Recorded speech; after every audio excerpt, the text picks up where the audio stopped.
எப்படியாவது கனடால இருந்து பிரிஞ்சு ஒரு தனி நாடை உருவாக்கிடலாம்னு சொல்லி ஆல்பர்டா முயற்சி பண்ணிட்டு இருக்கு. ஆல்பர்டாவுடைய கவர்மெண்ட்டுக்கும் அங்க உள்ள சில மக்களுக்கும் பாத்தீங்கன்னா ரொம்ப நாளாவே கனடியன் கவர்மெண்ட் மேல ஒரு கடுப்பு இருக்கு. அதாவது கனடியன் கவர்மெண்ட் எந்த விஷயம்னாலுமே வெஸ்ட் ஆஃப் கனடாவை மறந்துடுறாங்க, ஒன்லி ஈஸ்ட் மேல தான் கான்சென்ட்ரேட் பண்றாங்கன்னு சொல்றாங்க. அதுலயும் ஒன்டாரியோ கிபெக்க மட்டும் தான் அவங்க ஃபோக்கஸ் பண்றாங்க. எந்த ஒரு ஃபண்டிங் வந்தாலுமே அங்கதான் போகுது, இங்க அவ்வளவு வரமாட்டேங்குதுன்றதான் உங்களுடைய குற்றச்சாட்டு. மேலும் இப்ப இருக்கிற நிலைமையில பாத்தீங்கன்னா விலைவாசி கூடிருச்சு, டாக்ஸ் அதிகமா இருக்கு, ஹெல்த் கேர் சரியில்லை அப்படின்னு சொல்லி நிறைய விஷயங்களை முன் வச்சு நாங்க கனடால இருந்து பிரிஞ்சே ஆகணும் அப்படின்ற மாதிரி பொத்த கால நிக்கிறாங்க.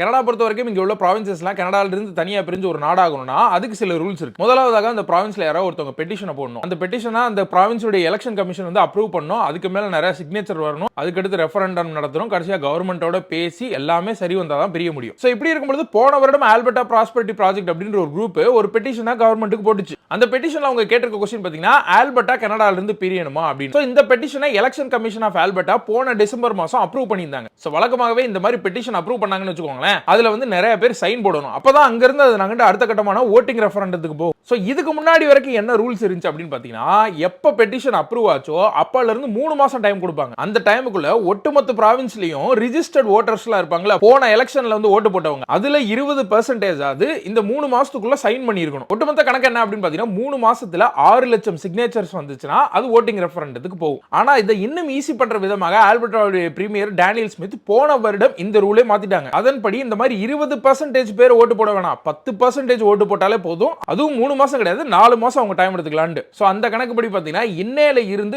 மே 2க்குள்ள 4 மாசத்துல 1,77,732 பேர் சைன் போட்டாங்கன்னு வச்சுக்கோங்க, அந்த பெட்டிஷன் அப்படியே ஓட்டிங் ரெஃபரண்டத்துக்கு போகும். இன்னைக்கு இந்த எலெக்ஷன் கமிஷன் இந்த பெட்டிஷன் அப்ரூவ் பண்ணாங்களா, அதற்கான ஃபார்ம் எல்லாத்தையுமே ரெடி பண்ணி இப்போ அந்த ஆல்பர்டா ப்ராஸ்பெரிட்டி ப்ராஜெக்ட்டுக்கு கொடுத்துருக்காங்க. அவங்க போய் நான் சொன்னபடி இந்த 4 மாசத்துல அவ்வளவு சைனை வாங்கிட்டு வந்து திரும்ப இவங்ககிட்ட கொடுத்தாங்கன்னா இவங்க அது எல்லாத்தையுமே வெரிஃபை பண்ணுவாங்க. எல்லா சிக்னேச்சருமே வேலிட் ஆனது, கரெக்ட் ஆனது அப்படின்ற பட்சத்துல அடுத்ததாக எல்லாரையுமே ஓட்டு போட கூப்பிடுவாங்க கனடால இருந்து பிரியறதுக்கு. ஆனா இது ஈஸி அப்படின்னு கேட்டீங்கன்னா, என்னதான் அவங்க முன்னாடி இருந்ததை விட இப்ப ரெக்வயர்மெண்ட்ஸ் வந்து கொஞ்சம் தாழ்த்தி இருந்தாலுமே அடுத்ததாக ரெஃபரண்டம்னு ஒன்று இருக்குல்ல, அதுல பெரும்பான்மையான மக்கள் எஸ் அப்படின்னு ஓட்டு போடணும். சரி, அதுவும் நிறைய பேர் ஓட்டு போட்டாங்கன்னு வச்சுக்கோங்களேன், உடனடியே இண்டிபெண்டன்ஸ்லாம் கிடைச்சிடாது. அவங்க கனடியன் கவர்மெண்ட், இண்டிஜினஸ் குரூப் எல்லாரோடையுமே நெகோஷியேட் பண்ணும். ஆல்பர்டா பொறுத்த வரைக்கும் அதுல பாதி இடம் இண்டிஜினஸ் குரூப் அப்படின்றதுனால நிறைய பேர் அதுக்கு எதிர்ப்பு தெரிவிப்பாங்க. இவ்வளவு என்ன ஒட்டுமொத்த கனடால இருந்தே டிஃபரெண்டான ஒரு ப்ராவின்ஸ் வந்து Quebec, history wise, language wise, culture wise எல்லாத்துலயுமே அவங்க டோட்டலா டிஃபரெண்ட். அவங்களே பாத்தீங்கன்னா 1980 1995 இந்த ரெஃபரண்டம் ஓட்டிங்ல ஃபெயில் ஆயிருக்காங்க. சோ அப்படி இருக்கும்போது ஆல்பர்டா இதுல ஜெயிச்சு தனியா ஒரு நாடா ஆகுமா அப்படின்னு பாத்தீங்கன்னா ரொம்ப கஷ்டம். சோ அப்புறம் ஏன் இதை பண்றாங்க அப்படின்னு பாத்தீங்கன்னா,